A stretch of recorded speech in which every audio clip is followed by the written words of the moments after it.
bienvenidos a este nuevo directo de la Sociedad Española de Cardiología.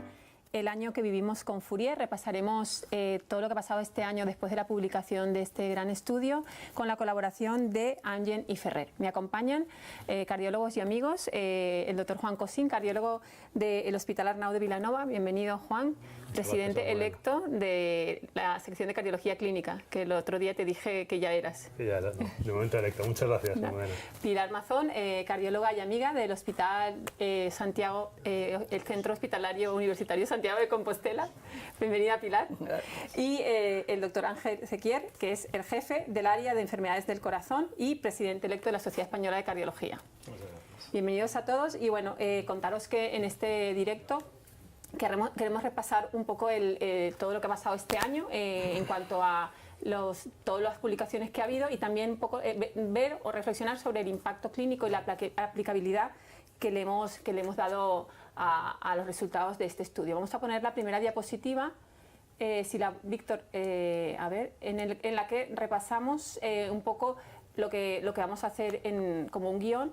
Y realmente lo que queremos es ir analizando de forma cronológica. Sabéis que el Fourier se publicó en la AJA en marzo de 2017 y en todos los grandes congresos de este año ha habido una nueva publicación y es lo que vamos a repasar. No sé si podemos pasar la diapositiva, si no ya empezamos directamente. ¿No podemos poner algún dibujo? Empezamos directamente con repasando un poco, Juan, el impacto del Fourier, la publicación del Fourier como el gran estudio, en cuanto a un poco resumen. Haznos un resumen para recordar. Perfecto, muy bien. Fourier, como dices, fue un gran estudio, más de 27.000 pacientes, 27.000 pacientes con enfermedad coronaria, la gran mayoría, todos eran pacientes en prevención secundaria. El 80% de ellos habían tenido un infarto en miocardio, un 20% habían tenido un ictus no hemorrágico, un ictus isquémico, y un 13% tenían enfermedad vascular periférica. Había pacientes que tenían no solo infarto, sino que tenían infarto más un ictus, o sea, un estudio de prevención secundaria en el que todos los pacientes estaban muy bien tratados, la gran mayoría de ellos, más del 90% estaban recibiendo aspirina, más de un 70% estaban recibiendo betabloqueantes, IECAS, o sea, que era una población muy bien tratada. Un 75% de varones, eran pacientes con los factores de riesgo habitual que vemos en práctica clínica, un 80% hipertensos, más de un 30% con diabetes mellitus, un 30% fumadores. Era un estudio de los pacientes que nosotros vemos en nuestra práctica clínica. Tenían que tener una característica para entrar en este estudio, aparte de haber tenido un evento previo, el tener un LDL por encima de 70 pese a una estatina de alta intensidad que ya llevaban, ¿no? La gran mayoría de ellos llevaban esta estatina de alta intensidad. Un grupo pequeño, alrededor de un 20 o un 25%, llevaba una estatina no tan potente, pero todos llevaban tratamiento hipolipemiante y estos pacientes se randomizaban a evolocumab, ya fuera la dosis cada 15 días o una vez al mes, versus placebo. Y estos pacientes fueron seguidos durante 26 meses hasta obtener los resultados principales, que como sabéis, principalmente fue una reducción de casi el 60%, exactamente el 59% en los niveles de LDL. Espera un momento, aquí está en la diapositiva. Ok, aquí vemos la diapositiva, exactamente. Vemos que en el grupo de evolocumab hubo una reducción del 59% en los niveles de LDL, pasando de un nivel basal, un nivel inicial en torno a 92 miligramos de cilitro a 30 miligramos de cilitro. Es el estudio de lípidos que más bajo ha bajado el LDL. Y esto en 26 meses llevó a una reducción del endpoint primario, que el endpoint primario hay que recordar que aparte del triple endpoint de infarto no fatal, ictus no fatal y muerte cardiovascular, contaba con angina inestable o ingreso por revascularización coronaria, redujo en un 15% este endpoint principal y en un 20% se redujo el endpoint habitual, que es muerte cardiovascular, infarto no fatal e ictus no fatal. Por lo tanto, resultados positivos, un estudio corto, solo 26 meses, con una reducción de eventos que, como más adelante veremos, esta reducción de eventos fue a más. Desde el principio, cada vez las curvas se fueron separando y probablemente esto hubiese ido a más. Pero bueno, se paró ahí porque ya se había alcanzado el número de eventos. Yo en este punto del directo quiero comentaros que veréis, podemos dar paso a Verity.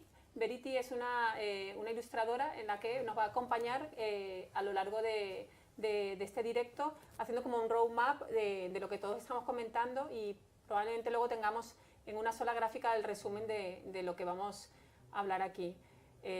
Pasamos quizás un poco al hilo de lo que tú dices, es un estudio de outcomes, pero lo bonito quizás de todo el desarrollo de la investigación de Evolocumab es que antes habíamos visto como lo que pasaba en la arteria por dentro, ¿no? Yo quisiera, Ángel, tú como investigador principal del GLAGOV, nos hicieras un breve comentario sobre los hallazgos digamos, la relevancia de estos hallazgos en el estudio GLAGOV. Sí, múltiples estudios realizados geográficamente o con imágenes han documentado consistentemente que la reducción de los niveles lipídicos condiciona un cierto grado de regresión o una reducción en la progresión. El estudio GLAGOV tiene unas características diferentes e interesantes. En primer lugar, incluyó casi unos 1000 pacientes, pero eran pacientes ya que estaban con valores de LDL por debajo de 80 y el 90% de ellos ya estaban en tratamiento con estatinas. Se hizo una ecografía intracoronaria para determinar cuál era la carga aterosclerótica en una arteria determinada. Los pacientes entonces fueron randomizados hacia Evolocumab a dosis de 420 miligramos una vez al mes o placebo. Y aquí podéis ver los resultados como en relación al endpoint primario, a los 18 meses de tratamiento, se observó que el porcentaje de reducción en el volumen total de ateroma se redujo un 1% en el grupo de pacientes randomizados a estatinas más Evolocumab y prácticamente no mostró ningún grado de modificación en los pacientes que estaban tratados solos con estatina.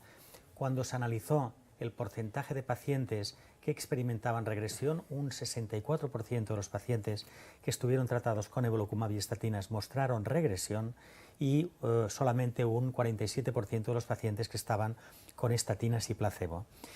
Un aspecto interesante del estudio es que consistentemente la reducción en prácticamente todos los niveles de colesterol LDL que se iban produciendo iba condicionando también grados de regresión en la arteria coronaria evaluada.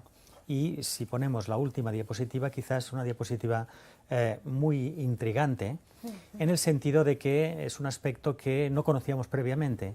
Es un análisis del subgrupo de pacientes que ya entraron en el estudio con un valor de colesterol LDL por debajo de 70 miligramos por decilitro. Estos pacientes fueron los que experimentaron un mayor grado de regresión, de forma que el cambio en el porcentaje de volumen de ateroma fue del 2%, el doble que en el grupo global de pacientes, y de este subgrupo de pacientes con valores iniciales por debajo de 70 miligramos por decilitro, un 81% de los pacientes experimentaban regresión. Este es un aspecto muy interesante, novedoso, y que quizás seguro que lo analizaremos después con detalle para intentar entenderlo. Yo creo que con este background que nos has comentado podemos entender realmente lo que ha pasado después con las publicaciones, y es lo que vamos a hacer. Si veis en la siguiente diapositiva, vamos a recorrer el estudio Fourier presentado en el American College y luego en el europeo de cardiología en Barcelona se presenta un estudio que yo también considero muy importante, Pilar, porque realmente nos habla un poco de lo que ha dicho Ángel, ¿no? Cómo a medida que ese LDL baja y la regresión de la placa se produce, hay un impacto clínico, ¿no? Que al final es lo que queremos, ¿no? Sí, lo que es muy interesante de este subanálisis del Fourier es que en el grupo global del Fourier la bajada había sido hasta una mediana alrededor de 30. Entonces aquí lo que hicieron fue hacer como varios subgrupos según el nivel al que se había llegado a las 4 semanas. En la gráfica que puso al principio Juan se ve que la bajada fuerte del LDL es a las 4 semanas y luego se mantiene. Con lo cual aquí lo que hicieron fue ver el nivel a las 4 semanas. Entonces aquí en la tabla se ve cómo había un 10% de pacientes que tenían menos de 20 miligramos de decilitro a las 4 semanas, un 30% entre 20 y 50, y en estas dos curvas, en amarillo, son los pacientes que tenían tratamiento con Evolocumab, que lógicamente son los que llegaron a los valores más bajos de todo. En azul, los que no tenían Evolocumab, que tenían las estatinas o la estatina más ezetimibe en el porcentaje pequeño. Y bueno, hay un grupo ahí intermedio en niveles alrededor de 50, 75, que hay un poco de los dos grupos. Pero bueno, básicamente las reducciones tan importantes son con Evolocumab.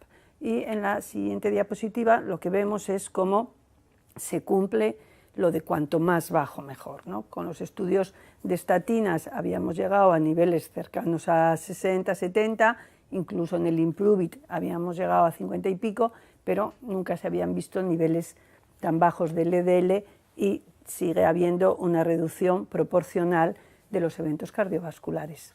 Y una cosa que preocupaba mucho, que vemos en la siguiente diapositiva también, es si realmente estos niveles tan bajos también daban otro tipo de problemas. Y ya hay un grupo de 500 pacientes que tenían una mediana de 7 miligramos de decilitro de LDL, que cuando lo vemos nos pone hasta un poquito nerviosos, ¿no?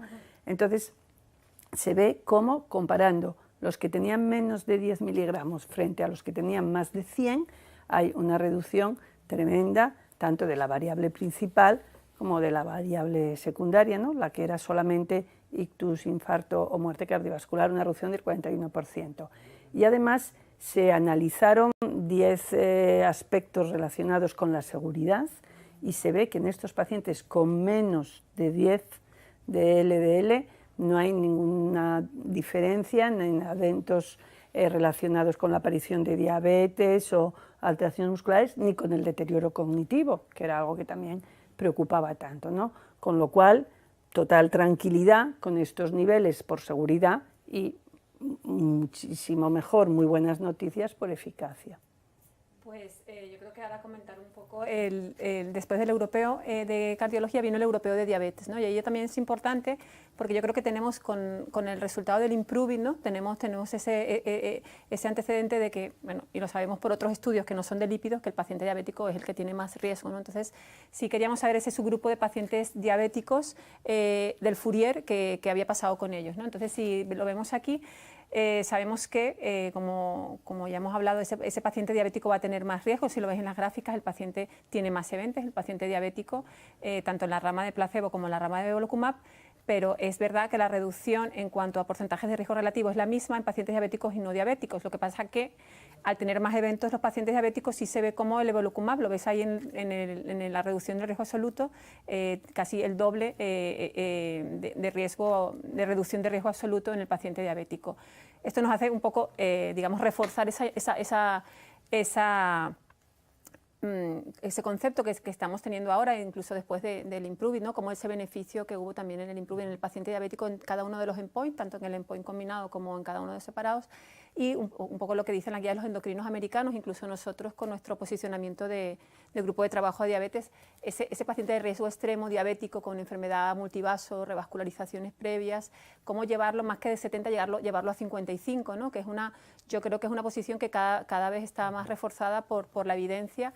Y como clínico parece que nos estamos ya sintiendo más cómodos llevando a estos pacientes a ese nivel, ¿no? de 55. No sé si vosotros, cuando veis al paciente diabético con enfermedad coronaria, ¿realmente estáis viendo el 70 todavía o ya pedís un poquito más?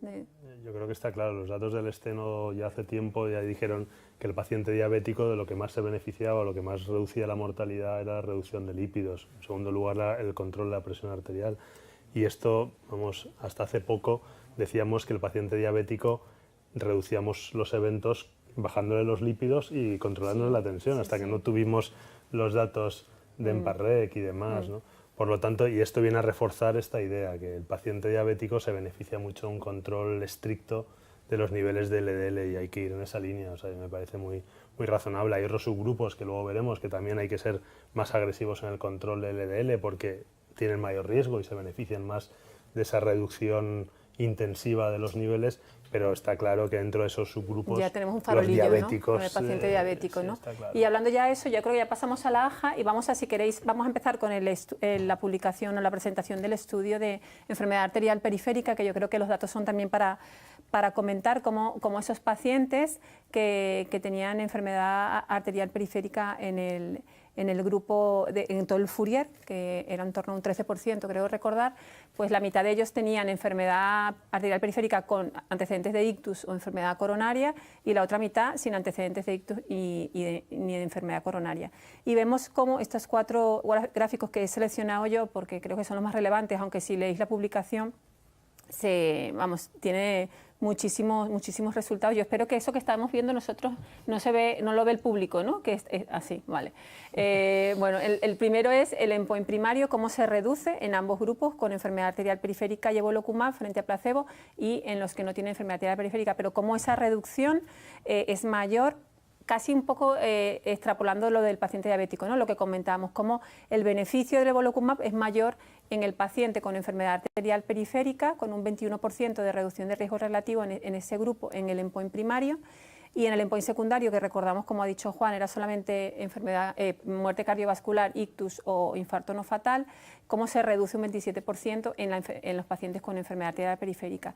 Otro dato importante que a veces tendemos en los estudios a minimizar, pero claro, cuando tú tienes al paciente que es un todo, no es solamente corazón, pues un paciente con enfermedad periférica hace eventos en los miembros inferiores, hace amputaciones, hace isquemias agudas, y también se analizó, ¿no? Y si veis esta combinación de eventos mayores cardiovasculares y de eventos agudos mayores también de extremidades inferiores, cómo todavía es mayor la reducción de esos eventos combinados en el grupo de evolocumab, ¿no?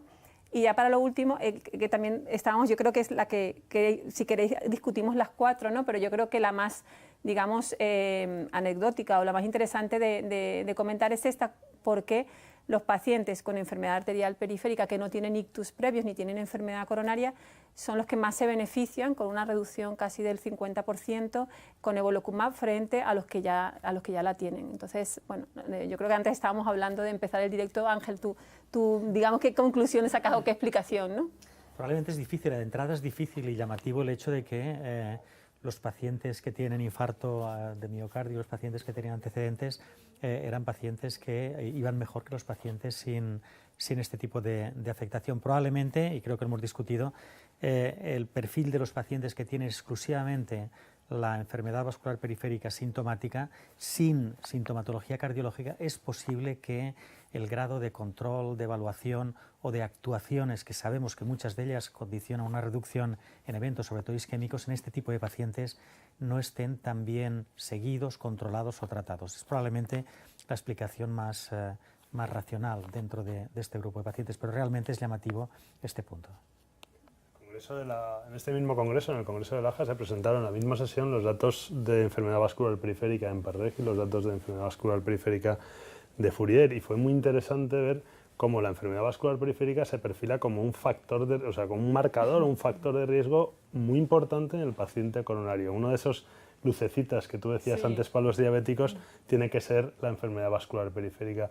Tenemos que empezar a preocuparnos nosotros también, porque muchos de nuestros pacientes también tienen enfermedad vascular periférica, y lo que hemos visto, que hasta ahora había muy poca evidencia porque no se había estudiado este grupo tan a fondo, ni se había llegado a estos niveles de LDL en este grupo, que la reducción de LDL en estos pacientes es extraordinariamente beneficiosa, unos beneficios incluso superior a los pacientes coronarios, ¿no? Sí, lo comentábamos también antes, Pilar, como el estudio, también recientemente se ha publicado un estudio, creo esta semana, de tratamiento con estatinas que incluso llegan en pacientes con enfermedad arterial periférica no tratados previamente, y hay una reducción de la mortalidad, incluso total, no solamente de mortalidad cardiovascular. Yo quería comentar, ahí hace 10 años, en el 2008, la sección, que entonces era la sección de hipertensión, hicimos un estudio que se llamaba el estudio PAMISCA. Entonces era un estudio que era ver la prevalencia de arteriopatía periférica en pacientes ingresados por un síndrome coronario agudo. Y además, bueno, nos proporcionaron a los investigadores un Doppler de estos pequeñitos para hacer el ITB, y de 1.400 pacientes ingresados con síndrome coronario agudo, la prevalencia de arteriopatía periférica era del 40%. Y esos pacientes además tenían muchos más eventos y mucho más mortalidad, todo tipo de las complicaciones del síndrome coronario agudo eran mucho mayores. Entonces, lo que comentabas antes de los diabéticos, la alerta, lo que tú dices, pues a lo mejor, no sé si hacer ITB, pero desde luego empezar a palpar los pulsos. Que lo hemos vivido todo en las guardias, cuando te llama el cirujano vascular o el nefrólogo, es cuando realmente hay que salir corriendo, ¿no? Y que son los pacientes que están mal. Quizá en este punto, volver a Verity, podemos pasar la conexión a Verity a ver cómo va su resumen del directo. ¿Lo están viendo? Ahora se ve. Es que esto, como es nuevo, no sé, perdonarnos las imprecisiones, pero vamos, yo creo que está haciendo ahí un buen resumen, ¿no? Nos ha puesto ahora al diabético tipo 2 y probablemente nos va a dibujar luego al paciente con enfermedad arterial periférica. Bueno, pues seguimos, porque en la AJA también se publicaron, yo creo que importantes resultados de 3 subgrupos de pacientes con farolillo, como digo yo, ¿no? Entonces, que comentarlos, el primer subgrupo es los pacientes con tiempo de infarto, ¿no? Menos de 2 años y más de 2 años, Juan. Hay que recordar que el grupo TIMI también hizo el Pegasus, ¿no? Y del Pegasus extrajeron unos subgrupos que parecía, bueno, está comprobado que tienen mayor riesgo de eventos, y estos son los pacientes que han tenido un infarto reciente, los pacientes que han tenido más de un infarto y los pacientes que tienen enfermedad multivaso, ¿no? En la misma sesión que se presentaban los datos de enfermedad vascular periférica, poco después se presentaron estos datos que están viendo en la pantalla, que es, bueno, pues es analizar la población global del Fourier. Recordemos que he dicho al principio que un 81% había tenido un infarto previo. Pues fíjense cómo esos 3 criterios de alto riesgo, como son infarto reciente, menos de 2 años, más de un infarto, es decir, 2 o más, o enfermedad multivaso, pues el 63% de la población, en ese gráfico que parece un corte de una válvula aórtica, pues ahí se ve representado como una mayoría de la población del Fourier tenía un factor de estos, un criterio de alto riesgo, que como veremos en la siguiente diapositiva, estos criterios de alto riesgo pues se relacionan con un claro riesgo superior de eventos. Fíjense, los pacientes que tienen los infartos recientes tienen un 20% más de riesgo de eventos, los pacientes que han tenido 2 o más infartos tienen el doble, multiplican por 2 el riesgo de sufrir un evento en el Fourier, y los pacientes con enfermedad multivaso tienen un 50% más de riesgo. Por lo tanto, sí que se quedaba demostrado que esas poblaciones o esos subgrupos que inicialmente parecía que podían tener más riesgo, en la población del Fourier claramente lo tenían. Y se analizaron cómo afectaba, si pasáis la siguiente diapositiva, se analizaron cómo afectaba el tratamiento con evolocumab a estos subgrupos, y fijaos cómo el beneficio, si cabe, es todavía mayor en estos pacientes que tienen un infarto reciente, un infarto de menos de 2 años, con una reducción del riesgo relativo del 24%, frente a los pacientes que tenían un infarto de más de 2 años, que el riesgo relativo, la reducción del riesgo relativo era del 13%. Por lo tanto, es otro farolillo rojo, es otro de esos subgrupos que tenemos que ser especialmente agresivos con el control del colesterol, y yo creo que cuanto antes, porque como veremos más adelante, cuanto antes empecemos a tener el colesterol bajo, mayor beneficio para el paciente. Yo aquí quería saber vuestra opinión, porque lo comentamos en el CardioTV que hicimos sobre esta presentación en la AJA. El tema del primer año hay más digamos, riesgo trombótico que riesgo por, digamos, aterosclerosis, placa. Era un poco lo que se decía, que no iba a haber diferencias, el LDL oxidado, no oxidado. Un poco la opinión, Pilar. ¿Tú crees que estos resultados se deben a que realmente el LDL tiene un papel tiene más peso del que se pensaba en ese primer año del infarto, del síndrome coronario agudo? Eso son también un poco, ¿no?, algunas teorías que hay también del efecto inflamatorio, de la utilización de otro tipo de abordajes, hasta qué punto los fármacos hipolipemiantes solo bajan el LDL o bajan el LDL y actúan de otra manera en este periodo de máximo riesgo, ¿no?, que es un poco el principio. También es cierto que, bueno, yo no sé si de esto van a sacar todavía más subanálisis, ¿no? La publicación no está de estos datos, a lo mejor incluso dentro de los 2 años hacen alguna diferencia de algún tipo de pacientes con algún otro tipo de marcador o con qué antitrombóticos se trataron, no sé, yo creo que aquí nos falta un punto adicional que pasa información. En el Pegasus, los pacientes que fueron incluidos con periodos más largos con respecto al infarto son pacientes de más bajo riesgo. Una probabilidad es que los pacientes, aparte a los 2, 3 años o 4 del infarto, están seleccionados. Y son pacientes que han sobrevivido, los pacientes de más riesgo han caído antes. Y por esta razón las tasas de eventos son marcadamente reducidas en los pacientes que llevan más tiempo de infartos, probablemente por un efecto de selección con respecto a este subgrupo. Y por ejemplo, recordando un poco el estudio PRUVIT, cuando la torba pues, da esos resultados excelentes y se postula que hay un efecto pleiotrópico, más allá de la baja LDL con atorvastatina en los resultados, sobre todo ese primer mes. Se ha hablado mucho de esto, ¿no? El LDL con IPCK9 solamente baja el LDL, pero realmente con estos resultados se puede plantear que hay algo, digamos que el efecto va más allá de la trombosis, es decir, que probablemente la estabilización del LDL de alguna forma per se tiene un efecto ahí, ¿no? Yo creo que es una pregunta muy difícil, ¿eh? Es una pregunta muy difícil porque probablemente es el punto más importante es cuál es el mecanismo de acción de estos fármacos.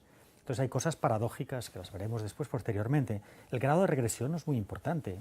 Provoca una regresión media en la población, a pesar de que son pacientes ya tratados, similar a otros estudios de regresión. Sin embargo, en los pacientes con antecedentes de infarto, en los pacientes con más de 2 infartos, los pacientes con multivaso que posteriormente veremos, produce una reducción brutal en la incidencia de eventos. Y lo que tienen posiblemente en común estos pacientes es que tienen una carga aterosclerótica muy importante, una gran carga aterosclerótica.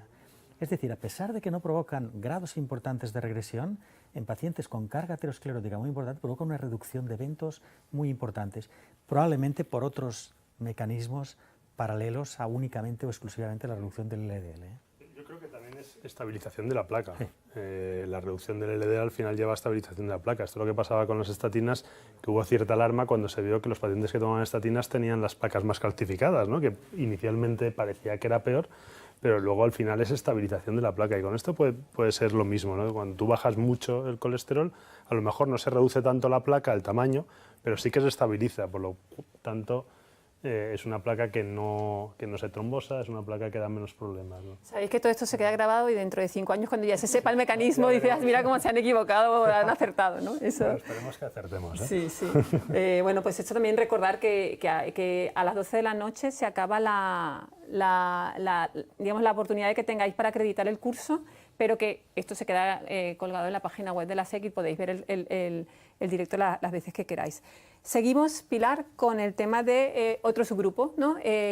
Los pacientes con más de un infarto, con 2 o más infartos. Sí, sí, hombre, en el mismo congreso, ¿no? En el congreso de noviembre había, pues, lo que comentaba Juan, ¿no? De pacientes de 2 años o menos o más de 2 años, y luego había número de infartos. Claro, aquí puedes decir, bueno, que claro, pues el que tiene más infartos seguro que tiene más riesgo que el que tuvo solo uno, ¿no?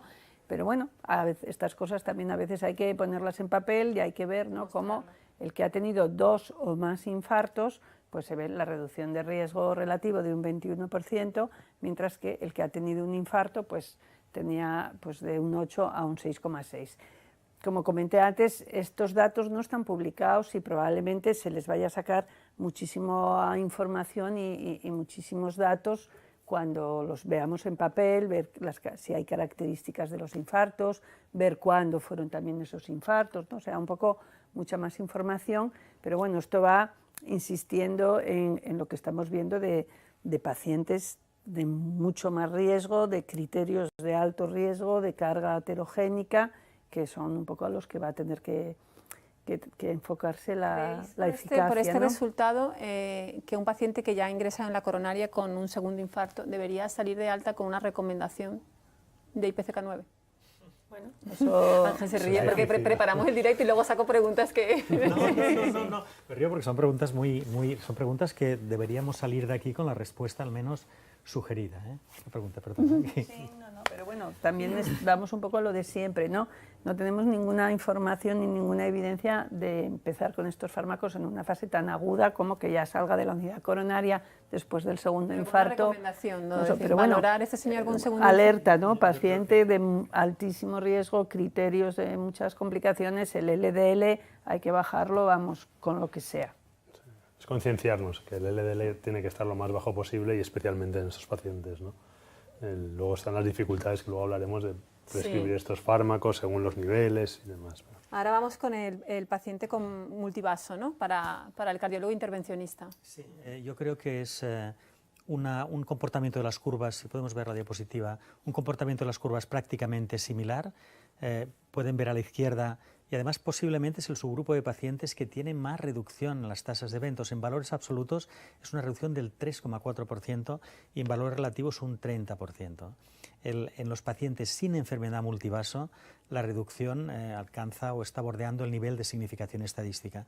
De alguna forma esto confirma también las dos diapositivas que hemos comentado anteriormente.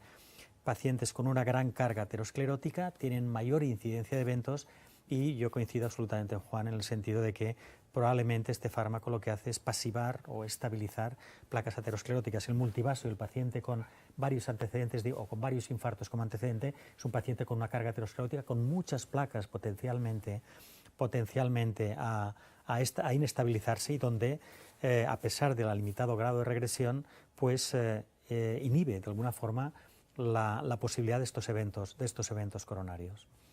Yo creo que podemos pasar a Verity porque creo que ya ha dibujado los tres subgrupos que tenemos aquí. Esto se puede poner así como más, porque lo que no veo, Verity, es la enfermedad arterial periférica, o todavía no te ha dado tiempo de, la vas a pintar ahí. Vale, digo, esa es mi parte, no la he puesto, pero vale, ahora la pones. Pero ahí sí vemos claramente, ¿no?, como enfermedad multivaso, infarto reciente en menos de 2 años y más de un infarto, ¿no? Muy bien, pues seguimos, yo creo que un poco al hilo de lo de la publicación de la AJA. Yo no sé si hay otra diapositiva para cerrar este bloque. La siguiente ya es para el siguiente bloque, ¿no?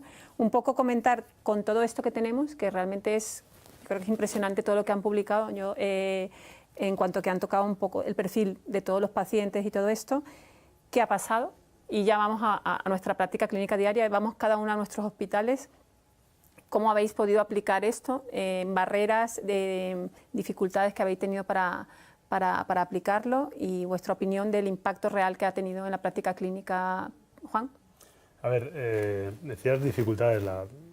Este estudio se hizo en pacientes que tenían un LDL por encima de 70. Nosotros sabemos que en España lo prescribimos a partir de 100, ¿no? Con lo cual ahí es la primera diferencia entre lo que es el ensayo clínico y lo que es la práctica clínica real.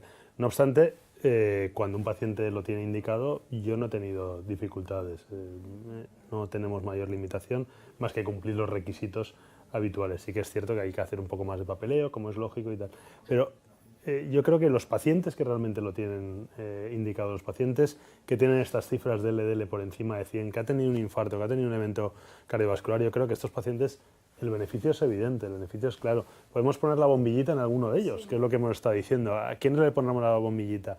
Yo creo que esto nos tiene que servir para elegir qué pacientes tenemos que ser más agresivos y antes, o sea, y empezar antes. Pero yo lo que preguntaba si hemos tenido dificultades, yo en concreto en donde trabajo no hemos tenido dificultades.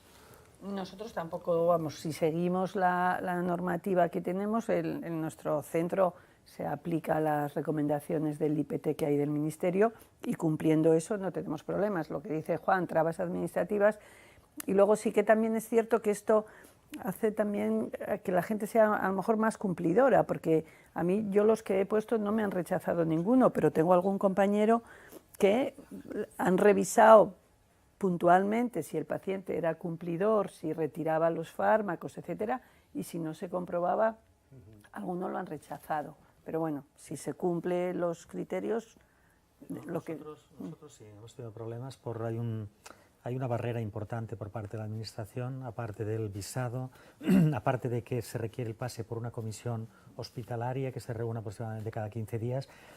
Esto a veces pues supone una implicación y estar absolutamente convencido de que el beneficio para el paciente es incuestionable para apoyar o para poner esfuerzo en conseguir la administración. Yo creo que esto, como todo, se irá modificando, pero hasta ahora probablemente no está siendo fácil, sobre todo porque estamos seguros de que hay una serie de pacientes que debemos identificar que probablemente no entran con estos valores de LDL que se pueden beneficiar. Y esto va a ser el problema.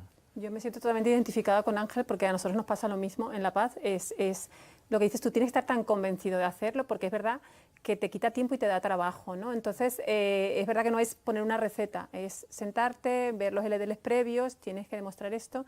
Y yo quería entrar en dos cosas, porque en el IPT no te pone que el paciente tiene que estar con ezetimibe obligado. Nosotros en La Paz sí tiene que demostrarse que a pesar de el ezetimibe no está por debajo de 100. Esa es una. Yo no sé si vosotros os piden el ezetimibe o no. Nosotros en la Comunidad Valenciana la Consellería dio la posibilidad a los distintos hospitales a que montaran comisiones, como ha dicho Ángel, y que cada comisión designara cómo lo quería aplicar, ¿no? Las recomendaciones son básicamente las del IPT, y lo que es en mi centro no está requerido el uso de ezetimibe. Nosotros hacen como en el IPT, pero lo que sí que es cierto es que yo creo que estamos siendo todos bastante cautos y prudentes a la hora de recetarlo. O sea, no todo paciente coronario que está un poco por encima de 100 se lo vas a dar, ¿no? También sabes que estas cosas hay que tomarlas con cierta precaución, entre otras cosas, para que no pase a lo mejor un poco como con los anticoagulantes y que de repente nos empiecen a limitar mucho más su administración, ¿no? Entonces, yo creo que incluso todos los clínicos nos aseguramos que el paciente toma la dosis máxima de estatina tolerada, y yo a los que he dado estaban todos con ezetimibe, ¿no? O sea que a veces el ir haciéndolo un poco con más cautela y con cierta precaución, yo creo que eso también nos está favoreciendo a que no haya tantas trabas después, ¿eh? Yo un poco, hablando de esto, quizás, y yo creo que ya para dar entrada al siguiente bloque, ¿no?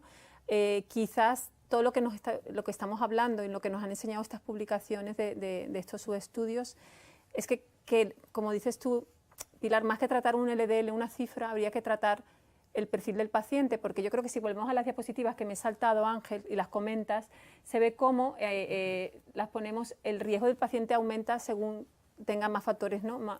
Lo tenemos ahí, si lo quieres comentar, Ángel. Sí, este aspecto es importante porque de alguna forma refuerza una cosa que pues hemos tenido dificultades a veces en el escenario actual. ¿Cuáles son los pacientes posinfarto que tienen peor pronóstico? Y esto confirma también los datos del Pegasus, y creo que esto va a servir un poco como de guía, al menos en pacientes, y no nos olvidemos de que estamos hablando el Fourier de pacientes estables. Entonces, en esta diapositiva aparecen el beneficio del Evolocumab en relación a los criterios de alto riesgo que hemos comentado, que es infartos relativamente recientes, más de un infarto o pacientes con enfermedad multivaso. En esta diapositiva se figura que si hay uno o varios de estos criterios, el impacto de la reducción de eventos con Evolocumab es realmente muy importante, una reducción del 22% en una población de muy alto riesgo. Y si ponemos la siguiente, aquí también el aspecto creo que es muy importante. Si nos fijamos en la parte derecha de la diapositiva, esta diapositiva se está refiriendo a estos pacientes de muy alto riesgo isquémico, en que el beneficio de Evolocumab no solamente se produce inicialmente, las curvas empiezan a separarse a partir de los 6 meses, sino que si hacemos otra vez el reset o el landmark, a partir de los 12 meses las curvas aún se separan de forma mucho más evidente, con mucha mayor magnitud, indicando que aún se está produciendo un efecto aditivo beneficioso en pacientes que ya están con niveles de LDL muy bajos. Entonces, no olvidar que estamos hablando perdón, de pacientes estables, y esto yo creo que en los próximos meses nos vamos a tener una visión mucho más con los datos del Odyssey para saber ahora, y estamos obligados probablemente a hacer una reevaluación para mirar realmente cuál es el perfil de los pacientes en que se va a beneficiar más. Pero en pacientes estables yo creo que estos criterios nos dan estos 3 puntos rojos para establecer con claridad que estos pacientes deben recibir este tipo de... ¿no? Estar muy convencido en ese momento que tú dices, este señor le tengo que hacer el informe para pasarlo a la comisión, estar muy convencido, y que más que por la cifra de LDL que tengas detrás esto, ¿no? Es que yo creo que esto es interesante, porque hay pacientes a lo mejor que están en 94 de LDL, pero que han tenido 3 infartos, tienen enfermedad multivaso, y yo creo que eso a lo mejor se lo merece más que un paciente que ha tenido un infarto hace 7 años y tiene 113 de LDL. Yo creo que el tema del visado nos hace, sin darnos cuenta, confundir la eficacia con la financiación. Aquí lo que te están diciendo es que te financian eso, pero no que sea menos eficaz ni... Yo creo que las comisiones deberían de servir no solo para limitar, sino para aprobar estas excepciones, que son casos que se pueden beneficiar mucho, pero claro, analizando bien caso por caso y estando seguro que ese paciente va a tener un beneficio adicional. Quizás vamos a comentar los beneficios de los subgrupos para dar pie un poco a la discusión. Si pasamos la diapositiva siguiente, en la que vemos cuál es el beneficio de cada subgrupo que hemos hablado, ¿no? Juan, esto en principio es el resumen, ¿no? Sí. Perdona. Los pacientes, como veis aquí, los pacientes que tenían un infarto de menos de 2 años tenían 1,2 veces más de riesgo y el beneficio era el doble con evolocumab. Los pacientes que tenían más de 2 infartos tenían el doble de riesgo en el estudio Fourier y el beneficio era 1,5 veces más alto. Y los pacientes que tenían más de 2 vasos, tenían enfermedad multivaso, tenían un 50% más de riesgo, ¿no? 1,5 veces más, pero el beneficio era incluso mayor, que es lo que acaba de comentar Ángel, ¿no? Sí. Del multivaso. Sí, del multivaso. Quizás poner esto en el checklist de la comisión, ¿no? Poner cifra de ley y luego esto, ¿no? Y hacer un peso del beneficio, ¿no? del paciente. Sí, porque ¿no? estos son... Y enfermedad vascular periférica y los diabéticos, que son las 4 lucecitas, ¿no? Las 5 lucecitas que hemos puesto, ¿no? ¿no? Nosotros Sí. ya nos han puesto para homologar los nuevos anticoagulantes, Pues el eso, CHAS-VAS, y ya podemos vamos hacer marcando, entonces aquí... Hoy lo vamos a patentar, ahora lo hacemos después del directo y lo patentamos, ¿no? Vamos a irnos en un momento, vamos a volver digamos, hemos estado en el extremo, la enfermedad aterosclerótica avanzada. Yo quisiera comentar, porque estamos hablando de LDL, y yo creo que estos foros son súper importantes, aprovechar a personas como vosotros de vuestra experiencia y vuestras opiniones sobre ese artículo que ha salido del grupo de Fuster, ¿no? De enfermedad aterosclerótica subclínica, que si ponemos la diapositiva cuando podáis, es un poco colesteroles normales, pacientes normales definidos como según las guías actualmente, y pacientes que además son sanos sin otros factores de riesgo, no tienen diabetes, no tienen hipertensión, y encuentran que haciendo un despistaje con pruebas de imagen encuentran enfermedad ateroscleróticas en pacientes con LDLs más bajos de lo que creemos, ¿no? Yo creo que a todos nos ha gustado un poco, bueno, o por lo menos nos ha hecho reflexionar este artículo, y me gustaría que cada uno dijera su opinión de lo que puede significar esto en esta población sana, ¿no? Pilar. Sí, bueno, antes estábamos comentando un poco, ¿no? Que lo que se considera normal por la frecuencia en la que está la población afectada, pero que probablemente esto, claro, no es lo normal, o no es lo sano, por lo menos, ¿no? Entonces, claro, en esta figura ya se ve como a partir de niveles de LDL de 70, ¿no? En personas sin eventos previos ya empieza a haber una afectación vascular considerable, ¿no? Entonces, hay estos otros estudios que de vez en cuando se publican de tribus del Amazonas y poblaciones que están muy alejadas de la sociedad industrializada, y ahí se ve, ¿no? Los niveles que tienen de lípidos, hay algunos hechos incluso con técnicas de imagen. Entonces, probablemente ya en los laboratorios lo primero que tienen que hacer es quitar las cifras normales que van entre paréntesis después de las determinaciones, ¿no? Porque esas cifras ya creo que hay que prescindir de ellas un poco, ¿no? Sí, no, yo creo que es un estudio interesantísimo, ¿eh? Son una población de trabajadores más o menos sedentarios, ¿no? Son de un banco, de una edad relativamente joven, creo que era hasta los 55 años, y que son un análisis o el diagnóstico de aterosclerosis por TAC. La pregunta que siempre te estableces es si esta aterosclerosis que se está detectando en esta población es la misma aterosclerosis que nosotros vemos en los pacientes sintomáticos que ingresan en nuestras unidades coronarias o que son sometidos a revascularización. El comportamiento en estos pacientes va a ser un comportamiento progresivo o van a progresar puntualmente algunos pacientes. Esto lo que sí que desde el punto de vista pronóstico es muy difícil. Desde el punto de vista de fisiopatología de la aterosclerosis es ver si este tipo de aterosclerosis va a tener un comportamiento del que creemos que es una progresión continua y marcada a lo largo del seguimiento, o va a seguir un comportamiento errático. Algunos pacientes es posible que a lo mejor tengan la aterosclerosis desde los 25 años y esta aterosclerosis quede estabilizada. Lo que sí que es verdad es que no hay ninguna relación con los niveles de LDL, con lo cual esto nos debe hacer reflexionar a esta cifra que hemos tenido siempre en mente, tenemos que tenerla con mucha más flexibilidad. Yo creo que poco más que añadir, pero lo único sí que la idea mía fundamental de este estudio es que cuanto antes empecemos a bajar el LDL, cuanto más chiquitos sean, más pequeños seamos cuando tengamos el LDL, más bajito, pues mejor. O sea, hay que empezar cuanto antes a tener el LDL bajo, ¿no? Porque al final, por pequeñas cifras que tengamos, incluso dentro de la normalidad, tenemos enfermedad aterosclerótica. Si volvemos al GLAGOV y lo ves al revés, O sea, imagínate el LDL alto, cómo va bajando y va regresando la placa, ¿no? Pues esto, yo creo que claramente, como dice Pilar, probablemente estemos barajando el LDL que realmente no son los que nos hacen tener una salud vascular, ¿no?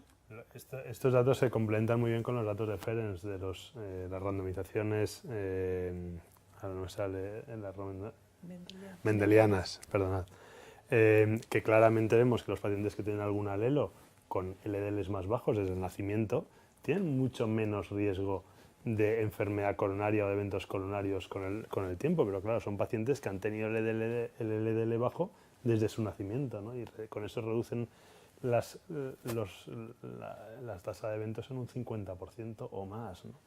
Por lo tanto, no es solo tenerlo bajo, sino tenerlo bajo mucho tiempo, ¿no? Y mantenerlo, ¿no? Y o sea, mantenerlo, que es verdad que, como estábamos hablando antes, la epigenética hace mucho, ¿no? Pero justamente en enfermedad cardiovascular se ha visto cómo la modificación de estilo de vida puede ir incluso en contra de la genética. Es decir, que realmente yo creo que hay que incidir en la prevención, como dices tú, primordial, ¿no? En esos LDL bajos desde niños, ¿no?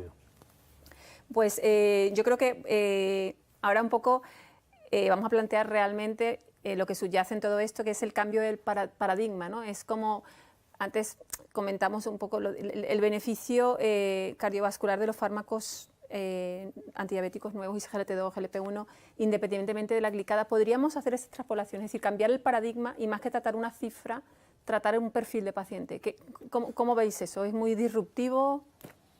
Estoy absolutamente de acuerdo. Yo creo que este estudio ha dado algún ganador, ha dado ganadores y ha dado perdedores. Yo creo que quien ha perdido es el nivel estricto de los valores de LDL y quien ha ganado ha sido el tener la capacidad de identificar pacientes que se van a beneficiar mucho. Entonces yo abogo absolutamente por intentar entrar el perfil de las características del paciente para hacer la indicación de estos fármacos. Y no quiero decir huir, pero salir de la estricta cifra del LDL, porque estamos viendo de que lo más importante es la carga, los aspectos en relación con la aterosclerosis del paciente y no el valor de LDL. Pilar. Aquí lo ideal sería tener alguna forma de identificar esos pacientes, ¿no? Si con histología virtual o algo que nos permitiera saber si la aterosclerosis de este paciente es diferente de la aterosclerosis del otro, ¿no? Claro, ahora solo tenemos criterios clínicos. Pero que ya han apuntado bastante, porque las reducciones de riesgo son impresionantes. Ya, por ¿no? que ahora tenemos criterios clínicos y luego criterios, bueno, de valores de laboratorio, ¿no? Entonces, a lo mejor, hombre, yo creo que hay que conjugarlo todo, ¿no? Sí que es cierto que no podemos ir a tratar cifras, no podemos ir a tratar solo valores de laboratorio y hay que conjugarlo todo y a lo mejor llega un día que tengamos una información maravillosa que nos permita ver, pues eso, la carga de aterosclerosis, el paciente vulnerable, todo esto que llevamos años como intentando buscar algo mágico que valga para todo y no lo hay, ¿no? Pero hay que conjugar lo que hay. Claro. No sería tan disruptivo, ¿no? Con lo que nos ha costado concienciarnos de la cifra de 70 y que aún así tenemos a 2/3 partes de nuestros pacientes en prevención secundaria por encima de 70, ¿no? Ya no digo lo que dicen las guías actuales, ya me refiero solo a 70. Por lo tanto, mantengamos la cifra, ¿no? Pero luego seamos mucho más agresivos o mucho más o preocupémonos más de esos pacientes que tenían la campanita esta que estamos hablando, los que han tenido más de un infarto, los que tienen enfermedad multivasa, los que tienen un infarto reciente, los diabéticos, los que tienen enfermedad multivasa. Ángel, te voy a hacer una pregunta más que como cardiólogo, como presidente electo de la SEC. Esta no estaba pactada, pero ¿qué papel tiene una sociedad científica ante este cambio? Es decir, nos estamos planteando que claramente hay un beneficio que va más allá del LDL, y eso no está en el papel. Ahora realmente lo que hay es un visado, un IPT, en el que son 100, punto pelota, y no hay más. Entonces, ¿cómo ves tú una sociedad científica, la importancia o el papel de una sociedad científica ante estas situaciones? Yo creo que es determinante. Por ejemplo, en Cataluña, quien hizo el documento, yo creo que no había ningún cardiólogo. En el documento de recomendaciones y de límites no había ningún cardiólogo. Con lo cual quedó un documento en el cual las cifras de LDL eran lo que marcaban y no había ninguna esperanza o cesión a aspectos como son, que todos sabemos, los pacientes que potencialmente se pueden beneficiar de alto riesgo. Yo creo que es posible que si los datos del Odyssey Porque ahora, claro, esto es una población estable, con lo cual es una población estable que la vemos los cardiólogos, pero la vemos quizás en una situación en la cual a veces es mucho más complejo la indicación, la reevaluación del paciente, pero si los datos del Odyssey confirman que en los pacientes con síndromes coronarios agudos el beneficio es similar, yo creo que tiene que haber un replanteamiento absoluto de las indicaciones de estos fármacos en los pacientes cardiológicos. Si el grado de beneficio es un grado de beneficio paralelo, si podemos identificar los subgrupos de pacientes que más se benefician, yo creo que es absolutamente imprescindible un documento de posicionamiento y la SEC debe, un documento de posicionamiento o un consenso o una identificación y la SEC debe tener un papel absolutamente determinante. Sí. Y ahora, de momento, tenemos esos pacientes que hemos comentado a lo largo del directo de hoy, que están en esa franja gris, ¿no? Entonces, si podemos poner la diapositiva, ¿qué hacemos ahora con estos pacientes, ¿no? Porque hay pacientes entre 70 y 100 que, ¿cómo los manejamos? Ajustando mucho más, digamos, el control estricto de los otros factores de riesgo, porque ya estos pacientes que tengo con 84, con 79, los tenemos con estatinas altas dosis, alta potencia, ezetimibe. ¿Cómo los manejáis cada uno de vosotros? Ahora mismo los manejamos así, pues dando la estatina más potente que podamos y que el paciente tolere, dándole ezetimibe, insistiendo en todo lo demás. Si, como comentaba ya Ángel y hemos dicho varias veces, tuviéramos la posibilidad de decir vamos a aplicar los otros criterios porque sabemos que este paciente es de especial riesgo, pues a lo mejor sí que en estos pacientes es donde deberíamos de incidir e intentar poder dar estos fármacos, claro, porque estos sí que están completamente fuera de IPT o de cualquier recomendación de las autonomías, ¿no? ¿Creéis que tendríamos que buscar o concienciar a esos pacientes que están un poco perdidos? Hablo un poco de ese paciente con enfermedad arterial periférica, que al final es un paciente que no es de nadie, que sabemos que se ve.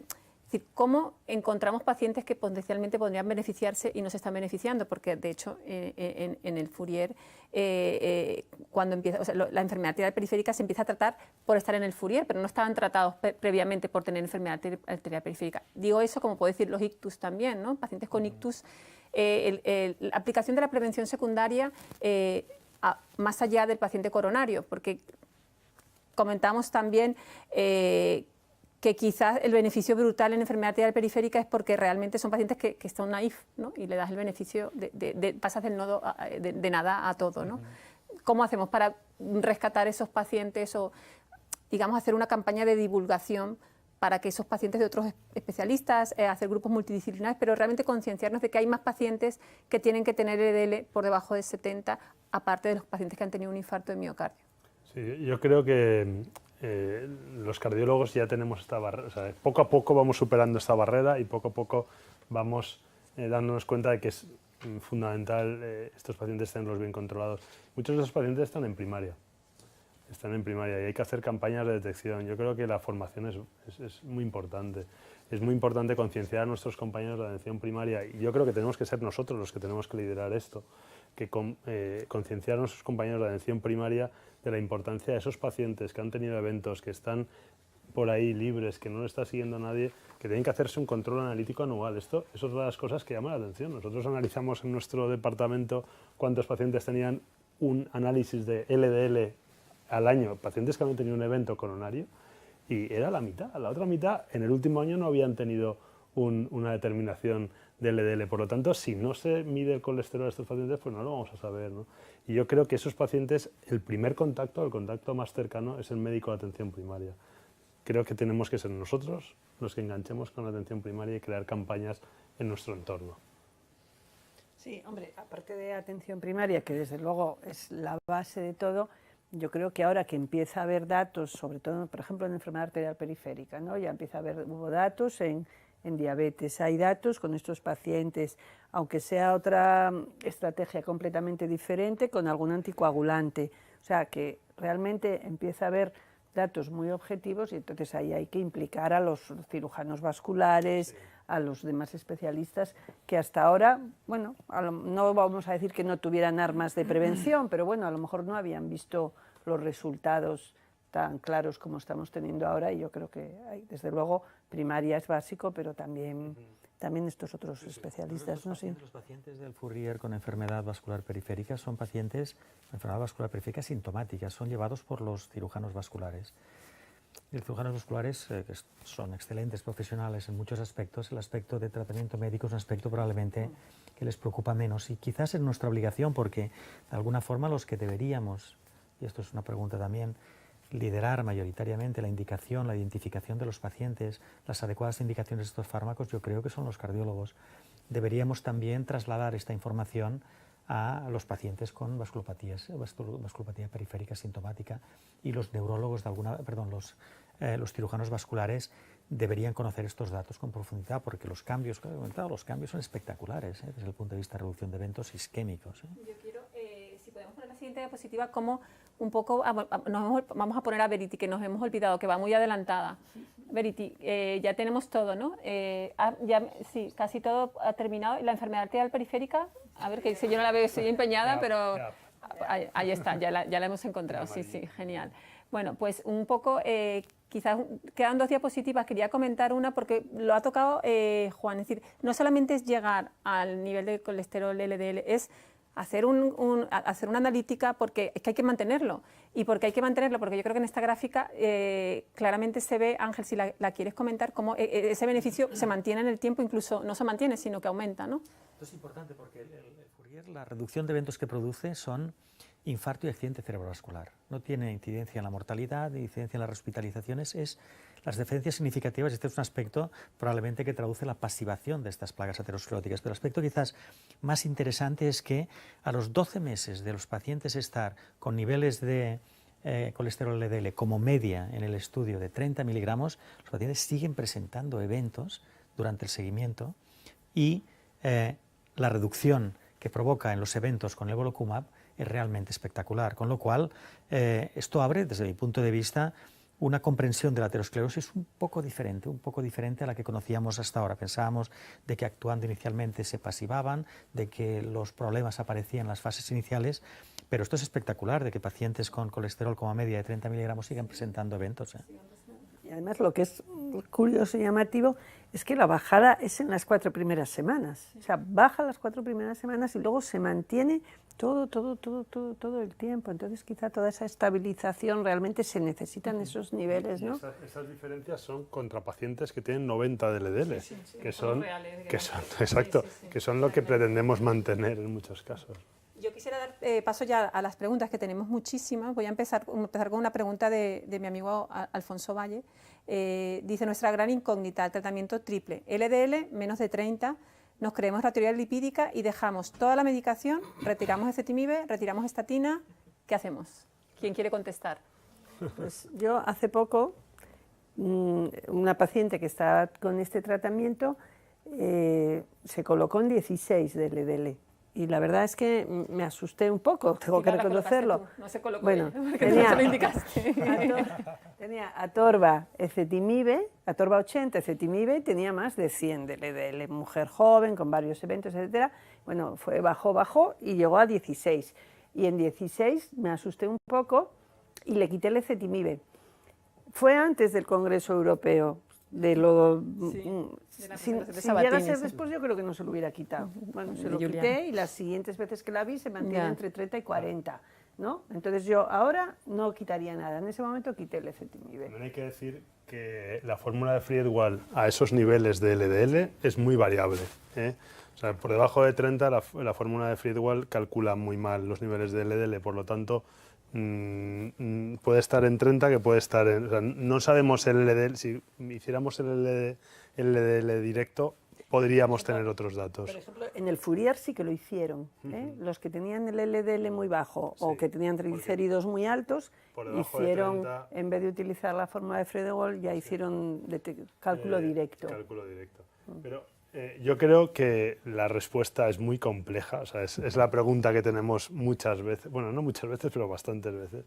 Pero yo creo que nos tenemos que apoyar en las lucecitas que hemos estado comentando, ¿no? En el reinfarto, el multivaso, el diabético, la enfermedad vascular periférica asociada. yo creo que van Deja por de ahí. todo. Sí, sí. Preguntan a la doctora Mazón, a lo mejor hay que poner la diapositiva, si te lo sabes de memoria, yo no. ¿Cuáles fueron los más graves del 23% de eventos adversos serios que se compararon en los pacientes con menos de 10 frente a 100? O sea, supongo. Sí, ahí en el muy bajo habían separado 10 puntos de eventos serios, ¿no? Porque dices, nada, los eventos no hubo diferencia. Realmente de los eventos, 8% era aparición de diabetes, entre 1 y 2% era deterioro cognitivo, y lo otro hasta 23 pues era alteraciones musculares, lo de las inyecciones, pero vamos, no eran eventos serios de muertes por otras causas ni nada, o sea que niveles muy bajos no daban problemas de estos eventos que eran los que se consideraban. Ángel, te pregunto. Sí, Sí, un comentario. sí. Por ejemplo, yo lo presenté en el pasado Congreso Nacional. En el estudio Improve It hubo un porcentaje muy importante de pacientes que ya desde el inicio del estudio estuvieron con colesterol LDL por debajo de 30. Entonces, estos pacientes seguidos en 7 años, la incidencia de efectos secundarios fue exactamente la misma que en pacientes con lo cual esto yo creo que da una cierta confianza y refuerza la seguridad. Ángel, te preguntan, que yo creo que ya lo has dicho, pero bueno, no está mal reforzar ese concepto. Dicen, en el estudio Fourier el beneficio de la reducción de eventos isquémicos mayores se documentó inicialmente o se siguió manteniendo o aumentó a lo largo del seguimiento. Aumentó a lo largo del seguimiento.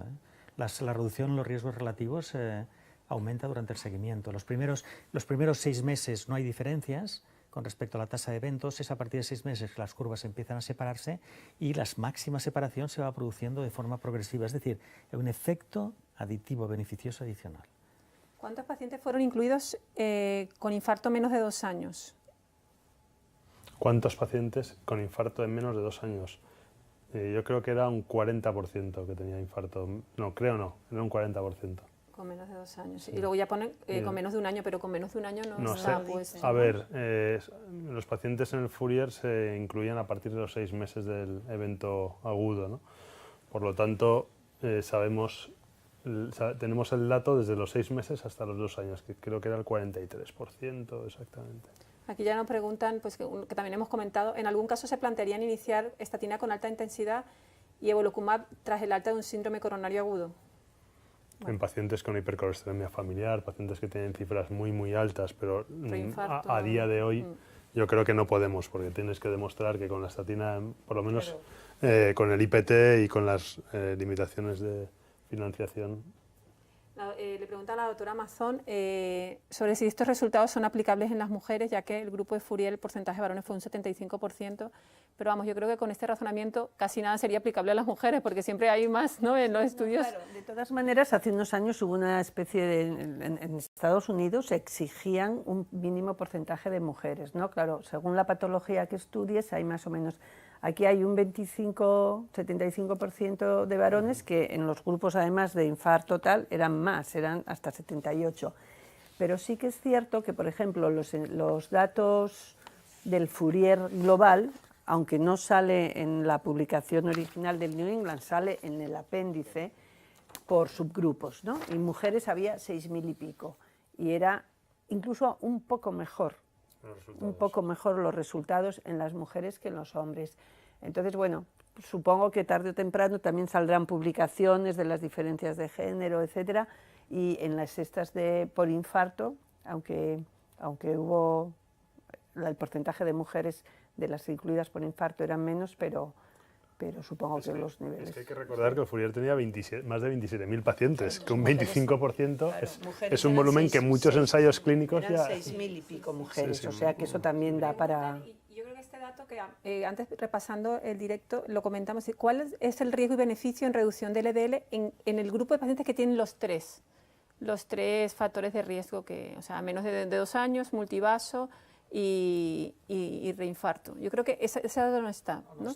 Porque le poníamos más de 1. Ponía más de 1. Exactamente, más de 1. Y es No lo es que los tres no lo... yo creo que no lo han querido dar a propósito. Claro, además es que en la presentación del Congreso pone que en los pacientes con estos tal el riesgo aumenta del 30 al 90%, o sea que supuestamente el 90% son los que lo tienen los tres. Tienen los tres. Pero luego no dice la reducción No. de riesgo Sumando de si uno, es en dos o 1, en tres. 2 o en 3. Lo dice en global. Sí. Esa pregunta, bueno, yo creo que esto pasa en todos los estudios. Por ejemplo, yo recuerdo ahora, por ejemplo, el FSUS, cuando veías los analíticas, veías que estaba el potasio alto, sabías quién estaba con el pleronasmo y quién no. Pero a pesar de eso es un estudio doble ciego, porque preguntan, ¿fue Fourier un estudio doble ciego real cuando la rama tenía 30 LDL y la otra 90? No, es que Claro, en eso- los ensayos clínicos de lípidos no está permitido Hacer. la medición de lípidos durante el Fuera de- seguimiento. claro. O sea, sí que se mide en el laboratorio central, pero tú no sabes nunca el resultado.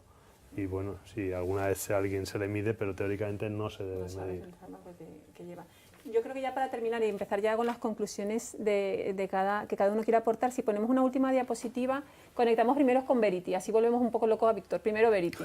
Y yo creo que este es un poco, bueno, yo creo que es un resumen muy gráfico y que además contiene toda la información de lo que hemos estado hablando aquí, y yo creo que bueno, que eso es hacer una captura de pantalla en el ordenador y guardarla, porque realmente sirve de repaso a todo, ¿no?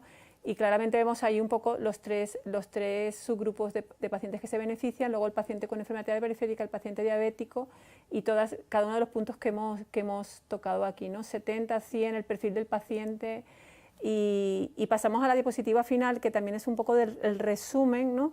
de todos estos pacientes, un poco cuando Juan, el primer grupo, ¿no? de los pacientes en general. Luego ya lo tenéis aquí los datos, por si lo queréis repasar, cuántos pacientes tenían enfermedad arterial periférica, los beneficios de los pacientes que tenían enfermedad, aquí está con o sea, enfermedad coronaria con uno o con más de los factores de riesgo que hemos hablado. Y si queréis aportar cada uno vuestra conclusión, yo antes quisiera decir que no solo el Fourier, o sea, yo creo que el programa de investigación que ha hecho Amgen con Evolocumab es un programa que a los que nos gusta pues eso, la investigación, la ciencia, es un programa perfecto, porque nos ha hecho ver desde el principio, desde dentro, desde la arteria, con el Glasgow y con toda la investigación anterior, y ha sido como una historia, ¿no? Y realmente yo creo que un poco es el año que vivimos con Fourier tiene ese sentido, ¿no? Como un estudio viene a dar, digamos, el colofón final a un programa de investigación previo que empieza por la investigación básica, que luego va a ver la placa, que probablemente, y bueno, seguramente, si esto no hubiera repercutido en disminución de eventos clínicos, no hubiera valido para nada la regresión de la placa, ¿no? Pero realmente era lo que esperábamos y así salió, ¿no? Entonces, lo importante de hacer un programa de investigación serio y llegar a estas conclusiones, que al final tiene una aplicabilidad clínica y una repercusión en el beneficio del paciente, ¿no? Conclusiones finales, porque además, aparte de que tienes conjuntivitis, y ya quiero alejarme de ti, es que tienes el tren, y vamos a ya resumir para no pasarnos de tiempo. Lo tenía que decir porque si no, hemos estado aquí arriesgando nuestra salud por estar con Juan. Juan. Gracias, Almudena. Bueno, a ver, ahora más descentrado ya. Yo tomo dos ideas bien claras de Fourier. Lo primero es que se confirma la teoría lipídica, que el LDL, cuanto más bajo esté, menos riesgo de eventos coronarios. Y la segunda, que una terapia no estatínica como es Evolocumab es capaz no solo de bajar el LDL, sino que además baja eventos. Esos son los dos grandes titulares, pero además nos ha dicho muchos otros datos. Los grupos de mayor riesgo, infarto reciente, multivaso, más de un infarto, enfermedad vascular periférica. Por lo tanto, es un estudio muy compacto, o sea, con mucha información, y que nos está ayudando a cambiar la atención de estos pacientes. Pilar.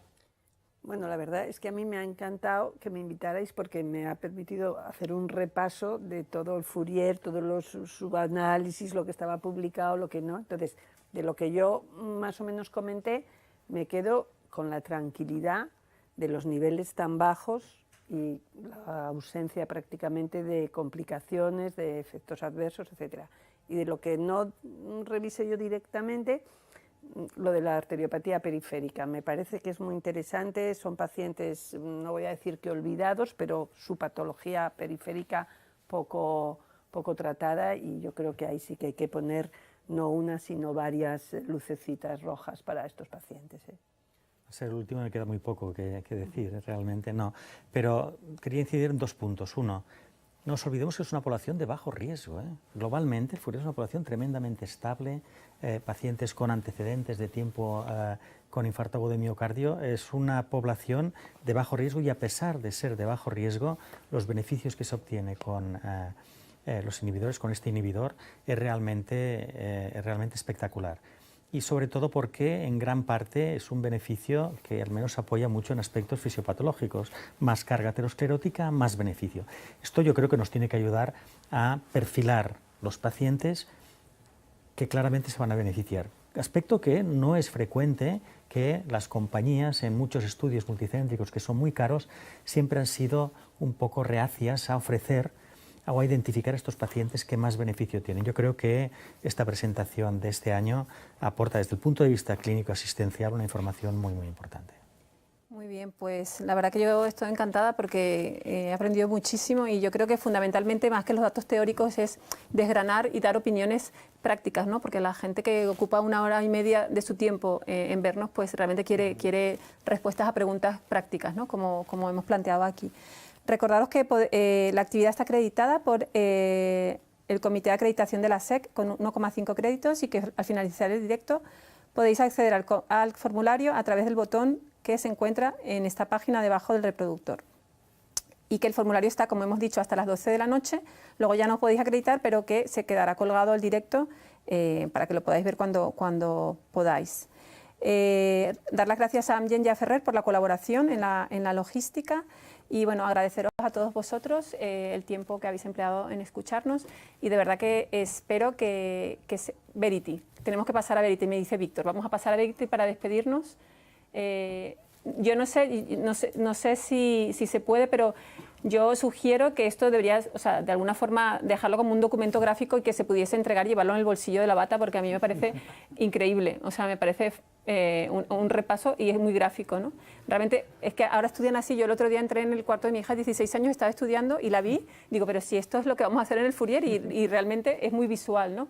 Y nada, ya Víctor, ya puedo despedirme porque me estaba haciendo señas, ahora sí. Bueno, pues eso, agradecer a todos y en principio pues invitaros al próximo directo de la Sociedad Española de Cardiología.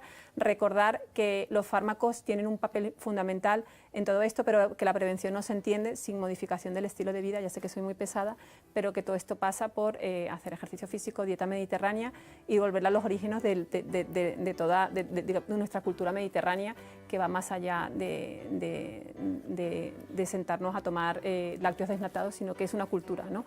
Es que estoy haciendo tiempo porque Víctor no me dejaba terminar, ya está, ¿no? Bueno, pues muchas gracias a todos y os esperamos en el siguiente directo de la Sociedad Española de Cardiología.